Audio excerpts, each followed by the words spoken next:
أعوذ بالله من الشيطان الرجيم بسم الله الرحمن الرحيم رب اشرح لي صدري ويسر لي أمري واحلل عقدة من لساني يفقهوا قولي رب يسر ولا تعسر وتمم بالخير اللهم لا سهل إلا ما جعلته سهلا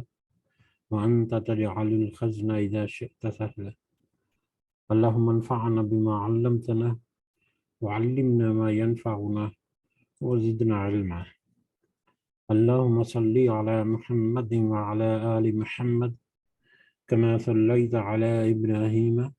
وعلى آل إبراهيم إنك حميد مجيد اللهم بارك على محمد وعلى آل محمد كما باركت على إبراهيم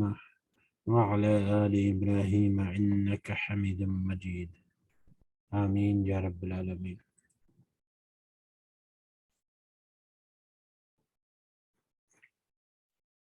آج ہم انشاءاللہ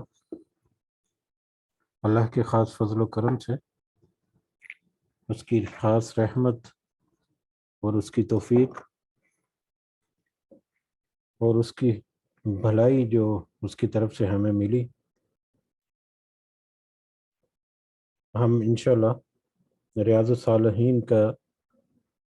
جو جلد اول ہے والیوم 1 اس کا چیپٹر نمبر 27 ہم نے شروع کیا ہوا تھا۔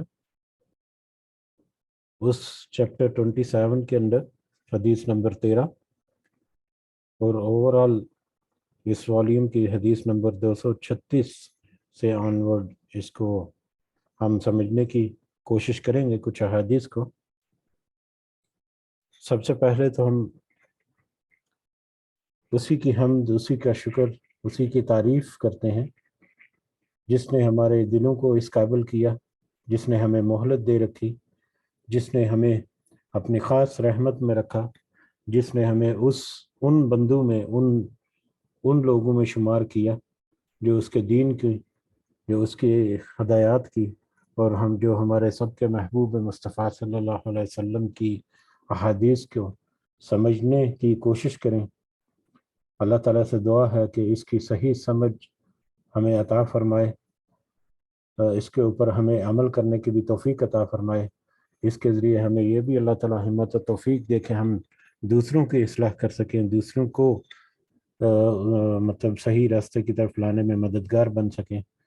اور اللہ تعالیٰ سے یہ بھی خاص دعا ہے کہ دنیا میں تو ہے ہی، آخرت میں بھی ہمیں یقیناً کامیاب لوگوں میں اللہ تعالیٰ شمار فرمائے، وہ کامیاب لوگ جو پہلے ہی راؤنڈ میں جنت الفردوس کے مستحق ٹھہریں۔ آمین یا رب العالمین۔ تو چیپٹر نمبر 27 ہم نے جو شروع کر رکھا ہے، اس چیپٹر کا موضوع جو ہے وہ مسلمانوں کی حرمات کی تعظیم اور ان کے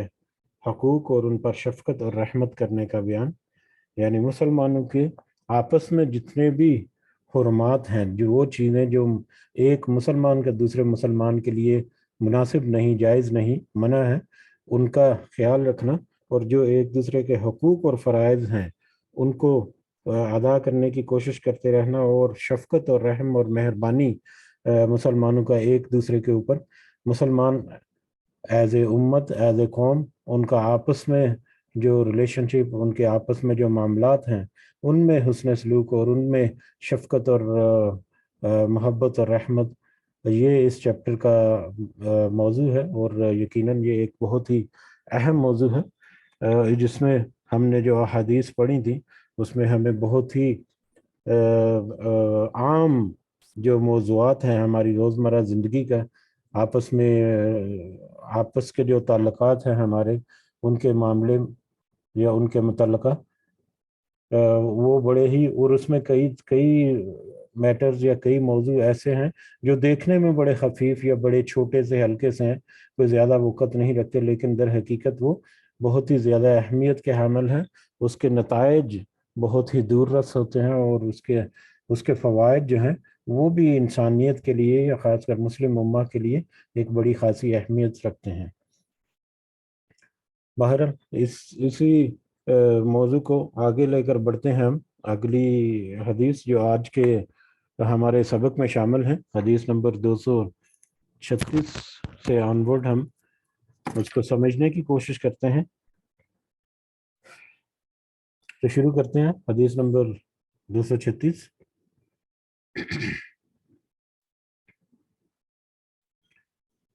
حضرت ابو ہریرہ رضی اللہ تعالیٰ عنہ سے روایت ہے، رسول اللہ صلی اللہ علیہ وسلم نے فرمایا، مسلمان کا بھائی ہے، وہ اس کی خیانت کرتا ہے نہ اس سے جھوٹ بولتا ہے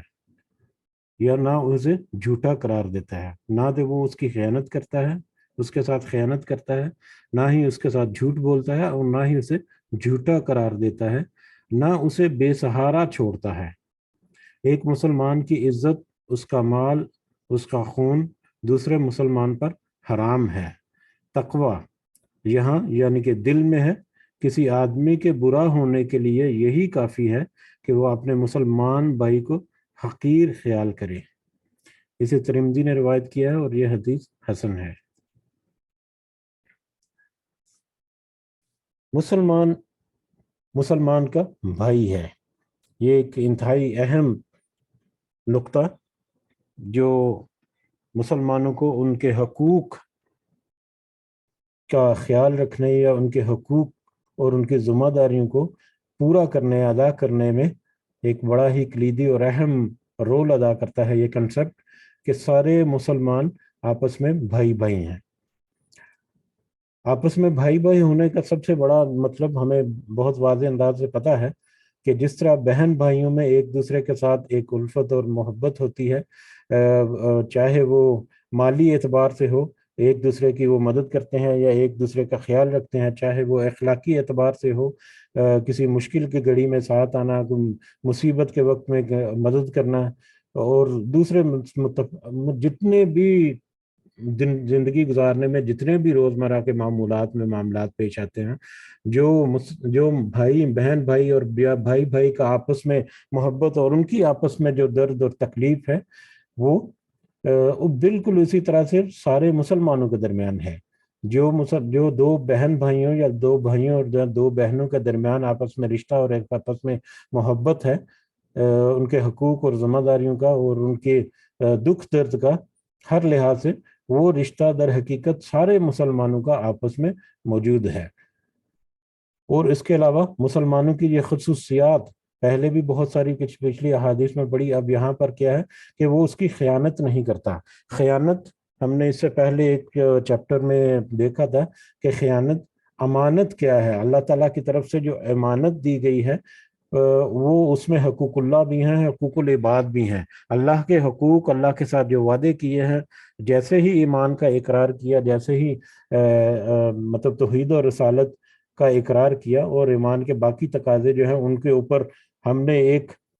انڈرٹیکنگ دے دی اللہ تعالیٰ کو، تو جس کا مطلب کہ ہم نے بہت سارے وعدے کر لیے. وہ وعدوں کو پورا کرنے کی پوری کوشش کرنا، یہ ان وعدوں کا حق ادا کرنا ہے. اور اگر کہیں جان بوجھ کر اس میں کوئی ڈنڈی ماری جائے، کہیں پر کوئی کمی بیشی کی جائے، کسی معاملے میں اس کا حق ادا نہ کیا جائے، چاہے وہ حقوق اللہ ہیں یا وہ حقوق العباد ہیں، وہ خیانت ہو جائے گی. تو خیانت نہیں کرتا مسلمان، خیانت نہیں کرتا. جو بھی اس نے وعدے کیے ہیں یا جو بھی اس نے امانتیں لے رکھی ہیں، چاہے وہ مالی اعتبار سے ہیں، چاہے اعتقادی اعتبار سے ہیں، چاہے وہ مطلب اخلاق اور کردار کے معاملات کے حساب سے ہیں، کسی کی وہ مدد کر سکتا ہے، اس کے پاس اتنے وسائل ہیں اور بڑی آسانی سے کسی کی وہ مدد کر سکتا ہے، لیکن جان بوجھ کر اس کی مدد نہیں کرتا، تو یہ بھی کہہ لیں کہ اس کی ذمہ داریاں یا اس کے حقوق میں خیانت کرنے کے مترادف ہے. بہرحال خیانت نہیں کرتا، یہ بھی ایک بہت وسیع چیپٹر اور موضوع بن سکتا ہے. اس کے علاوہ جھوٹ نہیں بولتا، نہ ہی جھوٹ بولتا ہے، نہ ہی دھوکہ دہی کرتا ہے، نہ ہی فریب کے کوئی معاملات کرتا ہے، نہ ہی اسے جھوٹا قرار دیتا ہے. یعنی کہ ایک تو ہوتا ہے جھوٹ بولنا اور دوسرا ہوتا ہے جھوٹا قرار دینا، اس کو جھوٹا کہنا، اس کے اوپر تہمت لگانا، اس کے اوپر خام خواہ سے بیان بازی کرنا، جملے کسنا اور اس کو اس کے بارے میں کوئی غلط باتیں جو ہیں وہ کرنا، جھوٹی باتیں اس کے بارے میں کرنا، یہ بھی نہیں، اور نہ ہی اسے بے سہارا چھوڑتا ہے۔ مشکل کے وقت میں ہمیشہ وہ اس کی مدد کرتا ہے، ہمیشہ وہ اس کے کام آتا ہے جہاں تک اس کے لیے ممکن ہے۔ یہ سارے مسلمانوں کے اوصاف ہیں جو مسلمان کے ایک دوسرے کے ساتھ لازم و ملزوم ہے۔ اس کے علاوہ ایک مسلمان کی عزت، اس کا مال، اس کا خون دوسرے مسلمان پر حرام ہے۔ یہ حرمت، مسلمانوں کی جو حرمت ہے، حرمات کی تعظیم جو چیپٹر کا موضوع ہے اس کے اعتبار سے، کہ ایک مسلمانوں کی عزت، اس کا مال، اس کا خون دوسرے مسلمان پر حرام ہے۔ کسی کی عزت جو ہے وہ اس کی وہ تکذیب نہیں کر سکتا، اس کو ذلیل نہیں کر سکتا کسی بھی معاملے میں۔ اس کا مال جو ہے اس کے اوپر وہ کوئی بیٹھ نہیں سکتا، اس کو ہڑپ کر نہیں کر سکتا، اس میں کوئی بددیانتی کرنے کا یا اس میں کوئی زبردستی، زور زبردستی سے کچھ چھین چھپٹ، یہ وہ سارا کچھ، یا اس کا خون، قتل و غارت گری، نقصان پہنچانا جسمانی طور پر بھی، ٹھیک ہے، اور دوسرے وہ سارا کا سارا جو ہے وہ حرام ہے، یہ ساری چیزیں حرام ہیں۔ تقوی، تقوی اللہ تعالیٰ کا ڈر اور خوف، وہ یہاں یعنی دل میں ہے۔ تقوی جو ہے یہ ایک بہت ہی سینسٹیو، بہت ہی وسیع موضوع ہے، اور تقوی کے بارے میں اللہ تعالیٰ، نبی کریم صلی اللہ علیہ وسلم نے کہا کہ تقوی جو ہے وہ دل میں ہے، اور دل کے کیا معاملات ہیں کسی انسان کے اور مسلمان کے، دل میں کیا ہے، اس کے دل کا معاملات جو ہیں وہ تو صرف اور صرف اللہ ہی جان سکتا ہے۔ کوئی دوسرے انسان کے دل کے اندر کی بات یا دل کے اندر کا تقوی جو ہے وہ نہیں جان سکتا کسی بھی طور پر۔ ہو سکتا ہے کہ وہ اس کے بارے میں کچھ مس کیلکولیشن کرتا ہو، کچھ غلط فہمیاں اس کے دل میں ہوں، جیسے سفید پوش آدمی کے بارے میں عام طور پر بڑی غلط فہمی ہو سکتی ہے کہ وہ اپنے کپڑے جو ہے وہ صاف ستھرے رکھتا ہے، اپنے آپ کو بانا سنوار کر رکھتا ہے، لیکن ہو سکتا ہے کہ اس کے پاس اتنے وسائل نہ ہو کہ وہ اپنا کھانا بھی پوری طرح سے مطلب پیٹ بھر کر نہ کھاتا ہو، لیکن اس کے بارے میں کوئی کہہ دے کہ مطلب دیکھو کتنا ہٹا کٹا اور اتنا اچھا تو ہے، یہ مدد نہیں کرتا، یہ کر سکتا ہے، وہ کر سکتا ہے، ظاہری اعتبار سے تو اس نے اپنے آپ کو مینٹین کیا ہوا ہے اور نہ ہی وہ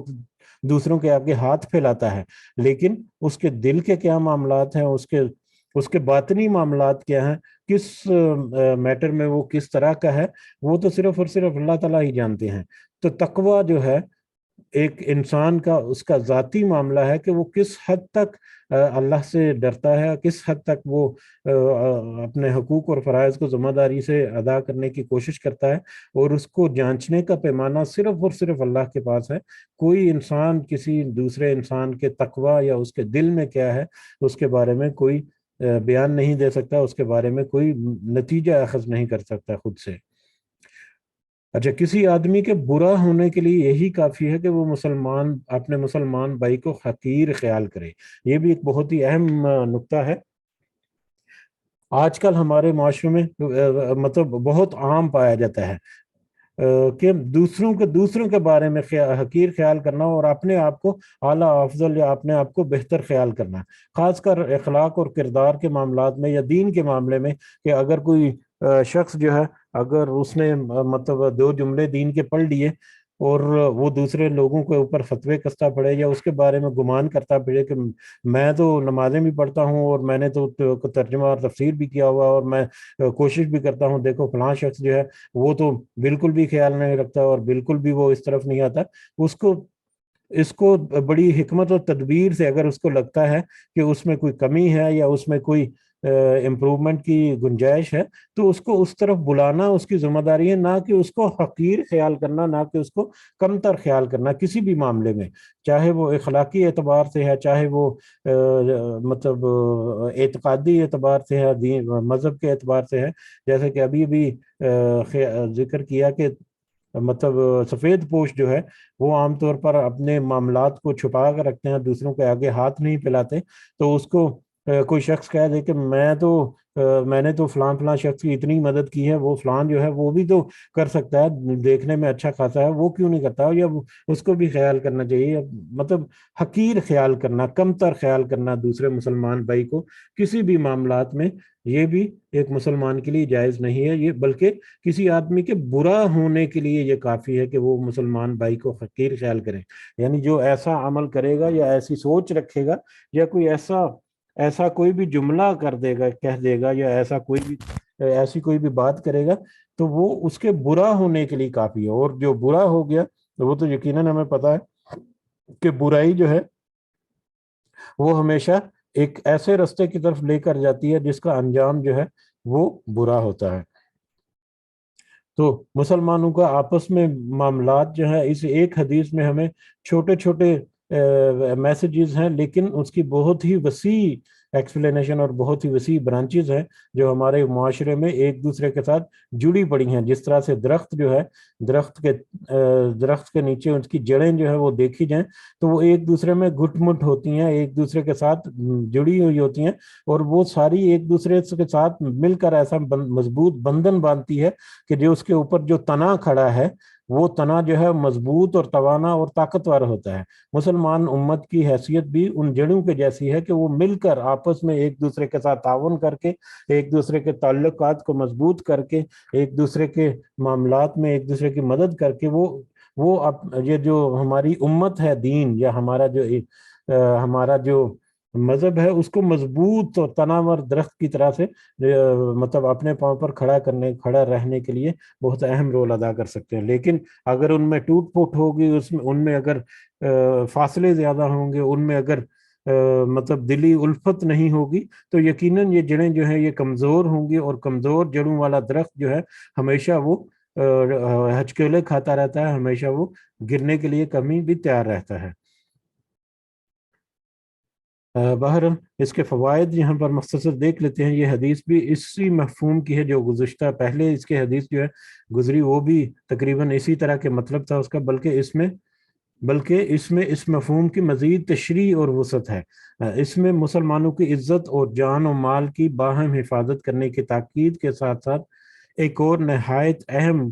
بات یہ ارشاد فرمائی گئی ہے کہ تقوی کا معاملہ یہ مسلمان کا اندرونی معاملہ ہے، جس کا تعلق دل سے ہے، جس میں کوئی جھانک کر نہیں دیکھ سکتا ہے، اسے صرف اللہ تعالیٰ ہی جان سکتا ہے۔ اس لیے کوئی شخص اپنے بارے میں یہ گمان نہ کرے کہ میں تو بہت نیک، زہد و تقوی سے اونچے مقام پر فائز ہوں، اور فلاں فلاں مسلمان ایسا ویسا ہے، اور وہ اپنے زعم پارسائی میں اسے اپنے سے کمتر اور حقیر سمجھے، کیونکہ ظاہری اعمال اور نیکیوں سے قطع نظر کوئی شخص فی الواقع ایمان، اخلاص اور تقوی کے کسی مقام پر فائز ہے۔ اس کا صحیح علم تقوی کے کس مقام کا فائز ہے، اس کا صحیح علم اللہ کے سوا کسی کو نہیں ہو سکتا۔ تاہم جو فسق و فجور کے اعلانیہ مرتکب ہوں، فسق و فجور یعنی دنگا و فساد کرنے میں اور گناہوں کا اعلانیہ جو ارتکاب کرتے ہوں، اعلانیہ طور پر گناہ اور دنگا فساد اور اس طرح کے معاملات میں ملوث ہوں، ان کی بات کچھ اور ہے۔ ان کے اس فسق و فجور کی وجہ سے نفرت و کراہت کا اظہار عین ایمان کا تقاضا ہے، تاہم ان کی بھی تحقیر پسندیدہ نہیں ہے۔ یعنی جو ظاہری طور پر وہ گناہ کرتا ہے، یا وہ اگر کچھ دنگا فساد اور اس طرح کا معاملہ کرتا ہے، تو اس کی مخالفت کرنا اور اس سے نفرت اور کراہت کا اظہار کرنا اور اس کو روکنا اور اس کے بارے میں کچھ اقدامات کرنا، یہ تو ایمان کا تقاضا ہو سکتے ہیں، لیکن تاہم اس کی بھی تحقیر پسند نہیں ہے، اس کو بھی حقیر جاننا، خاص کر دین کے معاملات میں، مطلب تقوی کے معاملات میں، وہ اس کے لیے بھی پسندیدہ نہیں ہے۔ گویا نفرت اور کراہت وہ اور چیز ہے، اور حقیر گرداننا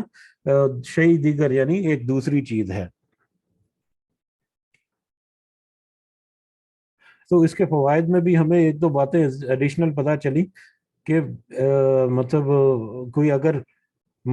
برائی کا معاملہ کرتا ہے کھلے عام، سر عام، تو اس کے بارے میں کچھ سخت نظریہ رکھنا اور سخت اقدامات کرنا، اور ایسے اس کے جو عمل ہے ان سے نفرت کرنا اور اس سے بیزاری کا اظہار کرنا، بلکہ اس کو مطلب صحیح راستے کی طرف لانے کی کوشش کرنا، یہ عین ایمان کا تقاضا ہے۔ لیکن اس کے باوجود اس کو بھی حقیر، اس کو بھی حقارت کی نظر سے نہیں دیکھا جا سکتا ہے۔ اگلی حدیث، حدیث نمبر 237، حضرت ابو ہریرہ سے یہ حدیث بھی ہے رضی اللہ تعالیٰ عنہ۔ رسول اللہ صلی اللہ علیہ وسلم نے فرمایا، تم ایک دوسرے پر حسد مت کرو، تم ایک دوسرے پر حسد مت کرو، نہ ہی خرید و فروخت میں بولی بڑھا کر ایک دوسرے کو دھوکہ دو، نہ باہم بغض رکھو، نہ ایک دوسرے سے پیٹھ پھیرو یعنی اعراض اور بے رخی مت کرو، اور نہ تمہارا ایک دوسرے کے سودے پر سودا کرے، اور اے اللہ کے بندو تم بھائی بھائی بن جاؤ، مسلمان کا بھائی ہے، نہ اس پر ظلم کرے، نہ اسے حقیر گردانے، نہ اس کو مدد کے وقت بے سہارا چھوڑے۔ تقویٰ یہاں ہے، اور آپ نے اپنے سینے کی طرف اشارہ کیا، یعنی دل کی طرف اشارہ کیا کہ تقویٰ جو ہے دل میں ہے۔ 3 مرتبہ آپ نے یہ فرمایا کہ تقویٰ جو ہے یہاں ہے، یعنی تقویٰ سینے میں یا دل میں ہے۔ ایک شخص کے برا ہونے کے لیے یہی کافی ہے کہ وہ اپنے مسلمان بھائی کو حقیر تصور کرے۔ ہر مسلمان کا خون، اس کا مال اور اس کی عزت دوسرے مسلمان پر حرام ہے۔ یہ صحیح مسلم کی حدیث ہے۔ اس میں کچھ پوائنٹس وہی ہیں جو ہم نے پچھلے حدیث میں دیکھے، کچھ میں اس میں مزید بھی ہمیں ہدایات یا رہنمائی ملتی ہے اس حدیث سے کہ ایک دوسرے کے ساتھ حسد مت کرو۔ حسد کرنا، حسد کیا ہے کہ کسی کو اللہ تعالیٰ نے کوئی نعمت دی ہے، اس کے اوپر کوئی انعام کیا ہے، تو اس انعام کو کوئی دوسرا شخص جو ہے وہ اس کی بابت برا خیال کرے، کہ مطلب حسد کرے کہ یہ اس کو یہ چیز کیوں مل گئی، یا اس کے اوپر یہ نعمت کیوں ہے، یا اس کو یہ سہولت کیوں میسر ہے، اور اس کی خواہش ہو کہ اس سے یہ سہولت چھن جائے اور وہ سہولت مجھے مل جائے۔ یعنی کسی دوسرے کو اچھی حالت میں دیکھ کر اس کا دل جو ہے وہ کڑتا ہے، کسی دوسرے کو اچھی حالت میں دیکھ کر اس کے اوپر کوئی آسانی دیکھ کر، یا اس کے اوپر کوئی نعمت یا انعام و اکرام دیکھ کر اس کا دل جو ہے وہ کڑتا ہے، اور وہ یہی خواہش کرتا ہے کہ اس کے پاس، ایک تو یہ کہتا ہے کہ اس کے پاس یہ کیوں آ گیا، اس کے پاس یہ نہیں ہونا چاہیے ایک تو، اور دوسرا اس سے وہ چھن جانے کی وہ خواہش رکھتا ہے کہ اس سے یہ نعمت چھن جائے، اور اپنے لیے وہ اس کی تمنا کرتا ہے۔ تو یہ حسد ہے۔ اس کے 2-3 مختلف پہلو ہیں، وہ سارے کے سارا مل کر، یا ان میں سے ایک پہلو بھی اگر اس میں ہو تو وہ حسد کی کیٹیگری میں آ جاتا ہے، کہ کسی دوسرے کے ساتھ اگر کوئی نعمت ہے یا اس کے پاس کوئی آسانی ہے تو اس کی بابت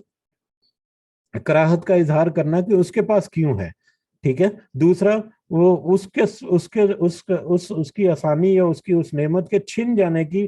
خواہش کا اظہار کرنا، اور تیسرا کہ اس کی خواہش اس کے چھن کر وہ اس کو مل جائے، اس کا اظہار کرنا، یا یہ خواہش، ایسی خواہش کرنا۔ تو یہ کسی مسلمان کے لیے جائز نہیں کہ وہ دوسرے مسلمان کے لیے حسد کرے، اور یہ حسد کے معاملات ہمارے معاشرے میں بہت ہی عام بھی پائے جاتے ہیں، اور خاص کر مطلب ہمارے جو مطلب آپس کے تعلقات جو ہیں ان میں بہت زیادہ پائے جاتے ہیں، اور افسوس کے ساتھ کہ اس میں ہمارے بہت سارے رویے جو ہیں وہ شامل ہیں جس کو ہم زیادہ اہمیت بھی نہیں دیتے۔ بہرحال حسد ایک دوسرے کے ساتھ کرنا، اس کو نہایت پسندیدہ قرار دیا گیا۔ اس کے علاوہ خرید و فروخت میں بولی بڑھا کر دوسرے کو دھوکہ مت دو۔ مطلب کیا ہوتا ہے آکشن جسے کہتے ہیں، آکشن نیلامی کرنا۔ نیلامی میں کیا ہوتا ہے کہ کسی چیز کو فروخت کرنے کے لیے اس کو عام پلیس پر رکھا جاتا ہے، اور اس کو اوپر پھر بولی لگائی جاتی ہے کہ کون جو اس کو زیادہ پیسے دے گا وہ اس کو خرید لے گا۔ اب وہ اس کی جو مالیت ہے یا اس کی قیمت ہے اس کو بڑھانے کے لیے کوئی ایک شخص بیچ میں ایسا کھڑا ہے جس کو خود تو تمنا نہیں، خود تو ضرورت نہیں کہ وہ اس چیز کو خریدے، لیکن وہ جسٹ پرائز کو بڑھانے کے لیے یا زیادہ نفع حاصل کرانے کے لیے، یہ جو بیچنے والا ہے اس کا اپنا بھی اس میں رول ہو سکتا ہے کہ وہ کسی اپنے آدمی کو کھڑا کرے جو بس دوسروں کو پش کرے اور اس کی بولی کو، اس کی پرائز جو ہے وہ اس کو بڑھا دے کسی طریقے سے، تو وہ بولی کو بڑھا چڑھا کر پیش کرنا کہ وہ کسی نے کہا کہ 50,000 کی ہے، اس کی ایکچوئل مالیت جو ہو سکتا ہے کہ 25-30,000 کی ہو، لیکن وہ بولی کو بڑھا کر، اور خاص کر جب ایسے آکشن اور نیلامی کے معاملات میں جب آتے ہیں تو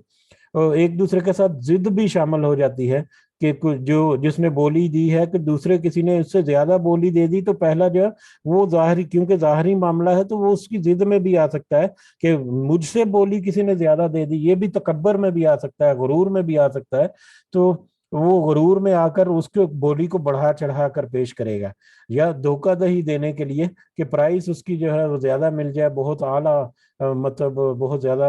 اماؤنٹ جو ہے وہ نفع جو ہے وہ اس سے حاصل ہو جائے، تو اس طرح سے دھوکہ دہی دے کر بولی کو بڑھا چڑھا کر کرنا یہ بھی منع کر دیا گیا خرید و فروخت میں۔ نہ ہی باہم بغض رکھو ایک دوسرے کے ساتھ، بغض اور کینہ اور بدگمانی جو ہے دلوں میں، اس کو رکھنے سے بھی منع کیا گیا ہے۔ خواہ مخواہ سے ایک دوسرے کے بارے میں برے خیالات رکھنا، ایک دوسرے کے بارے میں برا سوچنا یا بری نیت رکھنا، یا خواہ مخواہ سے دل میں رکھنا، دل میں باتیں رکھنا، بلکہ اگر کوئی دل میں بات ہو تو اس کو کھول کر بیان کر دینا چاہیے کہ یہ معاملہ ہے، تاکہ دل صاف رہیں دونوں آپس میں ایک دوسرے کے۔ اور نہ ہی ایک دوسرے سے پیٹ پھیرو، یعنی بے رخی مت کرو، مدد کے وقت میں ایک دوسرے کے ساتھ کام آنا، یہ سارا کچھ ان میں، اور نہ ہی تمہارا ایک دوسرے کے سودے پر سودا کرے۔ یہ بھی تجارت کے معاملات میں ہوتے ہیں کہ ایک شخص نے ایک چیز جو ہے وہ پرچیز کر لی، سیلر جو ہے دکاندار کے ساتھ یا جو بھی چیز بیچ رہا ہے اس کے ساتھ معاہدہ ہو گیا، یا اس کے ساتھ اس نے مطلب ایگری کر لیا کہ یہ چیز جو ہے اتنی قیمت میں وہ اس سے خرید لے گا، اور جو بیچنے والا ہے وہ بھی اس پر راضی ہو گیا، لیکن ایک دوسرا شخص آیا، اس کو پتا بھی ہے کہ یہ چیز آلریڈی بک چکی ہے، لیکن اس کے اوپر کچھ زیادہ اماؤنٹ دے کر مطلب بیچنے والا جو اس کو لالچ دے کر، تو جو پہلا سودا جو طے ہو چکا ہے اس کے اندر مطلب اس سودے کو ختم کرا کر اپنا سودا جو ہے وہ کر لینا، تو اس طرح کے تجارتی معاملات میں اکثر ہوتا بھی ہے ایسے، تو اس کو بھی منع کر دیا گیا، اس کو بھی ناپسند کر دیا گیا۔ اور پھر یہ پچھلی حدیث کے کچھ معنی جو ہیں وہ اس میں آ جائیں گے کہ مسلمان جو ہے، تم جو اے اللہ کے بندو تم آپس میں بھائی بھائی بن جاؤ، یہ سیدھا سیدھا حکم دیا نبی کریم صلی اللہ علیہ وسلم نے کہ آپس میں بھائی بھائی بن جاؤ، اور بھائی بھائی بن کر جس طرح سے ایک دوسرے کی مدد کرنی ہے، جس طرح کے ایک دوسرے کا خیال رکھنا ہے، یہ ہم سب کو پتہ ہے ماشاءاللہ۔ اور پھر مسلمان کا بھائی ہے، نہ اس پر ظلم کرے، نہ اسے حقیر گردانے، اور نہ ہی اس کو مدد کے وقت بے سہارا چھوڑے۔ تقوی یہاں پر یعنی اس کے دل میں ہے، سینے کی طرف اشارہ کر کے نبی کریم صلی اللہ علیہ وسلم نے 3 دفعہ فرمایا، اور ایک شخص کے برا ہونے کے لیے یہی کافی ہے کہ وہ دوسرے مسلمان کو حقیر سمجھے۔ مسلمان کا خون، اس کا مال اور اس کی عزت دوسرے مسلمان پر حرام ہے۔ اس سے اگلی حدیث یہ ہم دیکھیں گے کہ احادیث جو پڑھ رہے ہیں اس میں بہت سارے پوائنٹس جو ہیں وہ ملتے جلتے ہیں، یعنی اس سے ہمیں یہ بھی اندازہ ہوتا ہے کہ بار بار نبی کریم صلی اللہ علیہ وسلم نے ان چیزوں کو ذکر کیا تاکہ ان کی اہمیت اور افادیت جو ہے وہ ان کی امت جو ہے، امت مسلمہ، وہ سمجھ سکے اس کی اہمیت اور افادیت، اور اس میں کیا فوائد ہیں وہ فوائد حاصل کر سکے، مسلمان امت مضبوط ہو سکے، ان کا آپس میں رشتہ تعلق جو ہے وہ مضبوط ہو۔ تو یہ بار بار وہ چیزیں جو ہے وہ ریپیٹ کی گئی ہیں، اور یہ تو کچھ سلیکٹڈ احادیث ہیں جو امام نووی نے یہاں پر کلیکٹ کر کے ایک مجموعہ تیار کیا تھا، اس کے علاوہ بھی یقیناً بہت ساری احادیث ہوں گی جو انہی موضوعات کو کور کریں گی۔ حدیث نمبر 238، حضرت انس رضی اللہ تعالیٰ عنہ سے روایت ہے، نبی کریم صلی اللہ علیہ وسلم نے فرمایا، تم میں سے کوئی شخص مومن نہیں تاکہ وہ اپنے بھائی کے لیے وہی کچھ پسند کرے جو وہ اپنے لیے پسند کرتا ہے۔ تم میں سے کوئی شخص اس وقت تک مومن نہیں جب تک کہ وہ اپنے بھائی کے لیے بھی وہی کچھ پسند نہ کرے جو وہ اپنے لیے پسند کرتا ہے۔ یہ بھی ایک بہت ہی وسیع معنی رکھتا ہے، بہت ہی وسیع جڑیں ہیں اس کے بھی، بہت ہی گہری جڑیں بھی ہیں اس تناور درخت کی جو مسلمان امت کا اس دنیا میں آج کھڑا ہے۔ اور یہ جو ہے یہ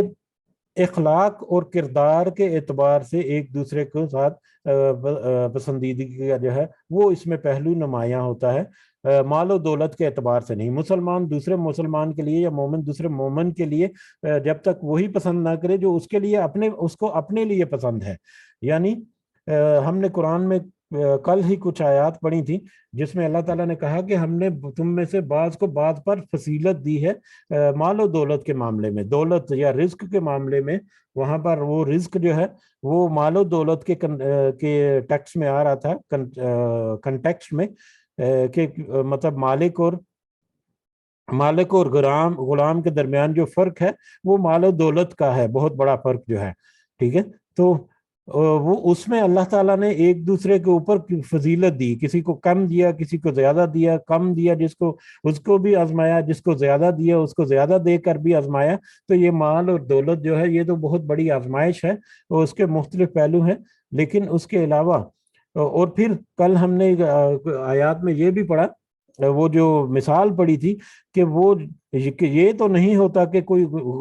مالک جو ہے وہ اپنی جائیداد یا اپنی مال و دولت سے برابر حصہ کر کے اپنے غلام کو اپنے برابر کر لے، ٹھیک ہے۔ تو مال و دولت کے معاملات جو ہیں وہ الگ ہیں، لیکن یہاں پر جو پہلو ہے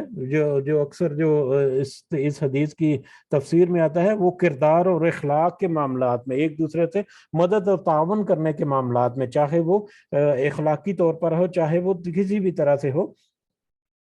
تو ایک دوسرے کی مدد۔ باقی دولت جو ہے جس کے نصیب میں جتنا ہے اللہ تعالیٰ نے لکھا ہوا ہے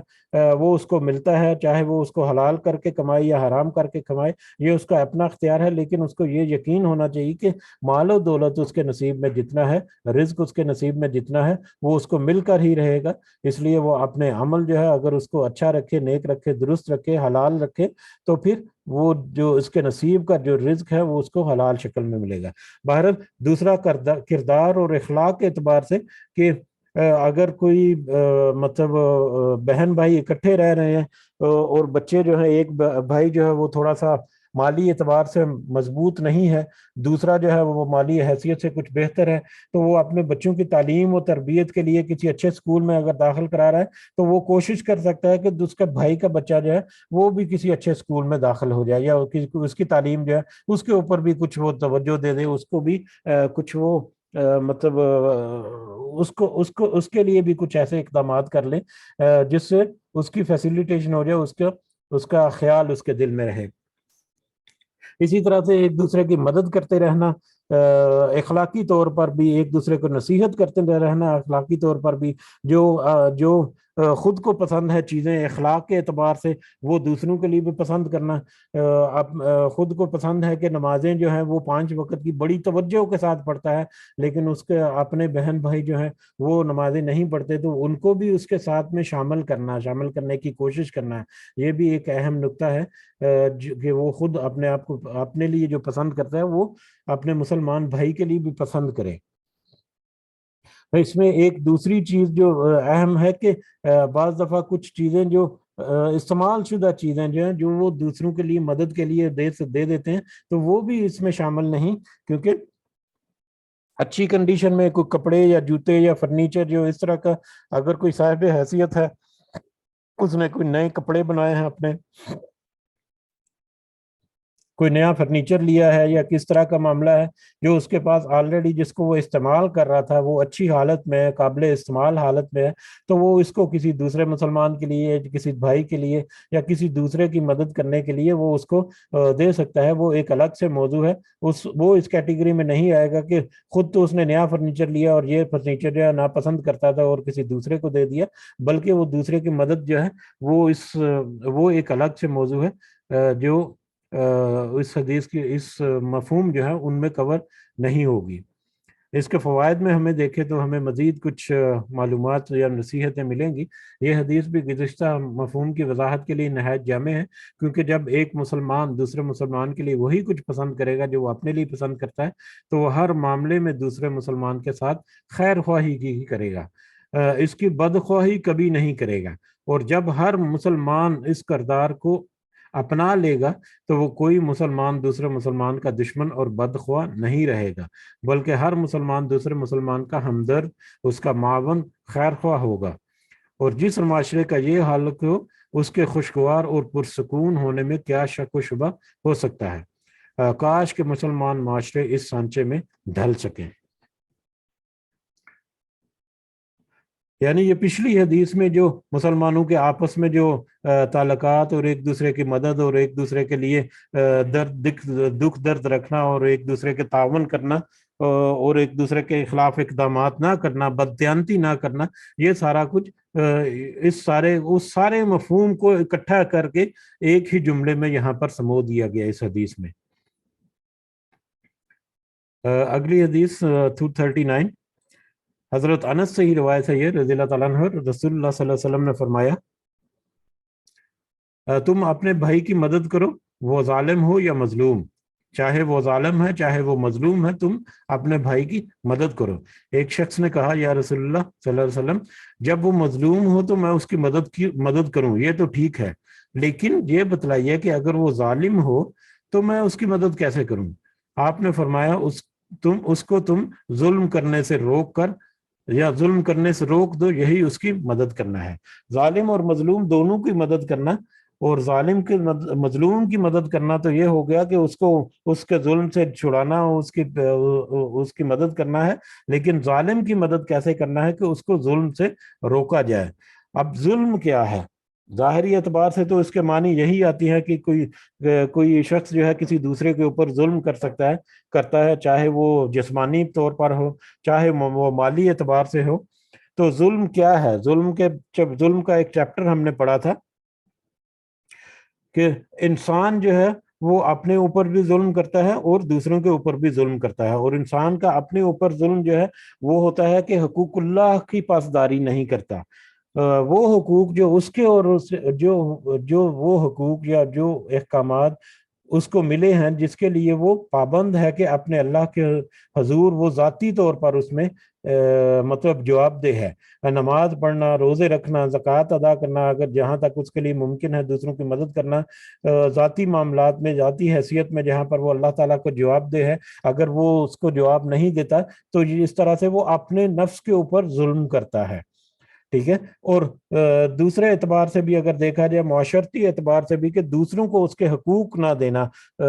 ایک تو ظاہری شکل ہے ظلم و ستم کی کہ اس کے اوپر ذہنی یا جسمانی طور پر ذہنی طور پر ظلم کرنا کسی دوسرے شخص کے اوپر، دوسرا اس کے حقوق ادا نہ کرنا، اس کے ساتھ دغا اور فریب کرنا، اس کو دھوکہ دینا، اور اس کو مختلف معاملات میں خیانت کرنا، اس کا یہ سارے معاملات جو ہیں یہ بھی ظلم کی کیٹیگری میں آتے ہیں۔ اور ظلم جو ہے وہ بھی ہم نے یہ بھی دیکھا کہ جو ظالم ہے، جو ظلم کرنے والا ہے اس دنیا میں، تو چاہے اس کا ظلم کسی دوسرے کو پتا چلے یا نہ کرے، اگر اس نے کسی کے ساتھ دھوکہ دیا ہے،